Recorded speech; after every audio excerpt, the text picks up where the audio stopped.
nagbabala ang Philippine National Police laban sa mga bibili at magbebenta ng kanilang boto sa Hatol ng Bayan 2025 dahil nakakalat na mga pulis para magbantay.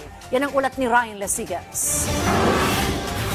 Para matiyak ang malinis, patas at tapat na Hatol ng Bayan 2025, mahigpit na rin tinututukan ngayon ng National Capital Region Police Office o NCRPO ang vote buying at vote selling.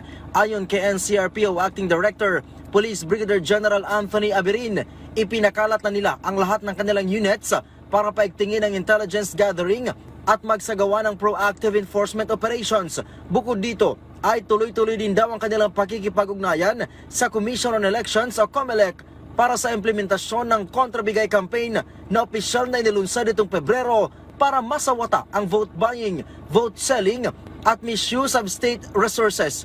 Paalala ng NCRPO sa publiko na may mabigat na parusa tulad ng 6 na taong pagkakakulong at disqualification sa public office sa ilalim ng Omnibus Election Code ang sino mang gagawa ng vote buying at vote selling. Samantala, tuloy ang pagtaas ng bilang ng mga naaresto sa pinatutupad na COMELEC checkpoint ng PNP. Sa pinakahuling datos ng PNP, umabot na sa mahigit 1,000 ang naaresto dahil sa paglabag sa gun ban. Nangunguna pa rin sa bilang ng mga naaresto ang sibilyan. Kaugnay nito ay umakyat na rin sa mahigit 1,000 ang nare-recover na iba't ibang uri ng kalibre ng baril. Umaabot naman sa mahigit 267,000 ang naipatupad na checkpoints sa iba't ibang bahagi ng bansa. Nananatili naman sa isa ang validated na election-related incident.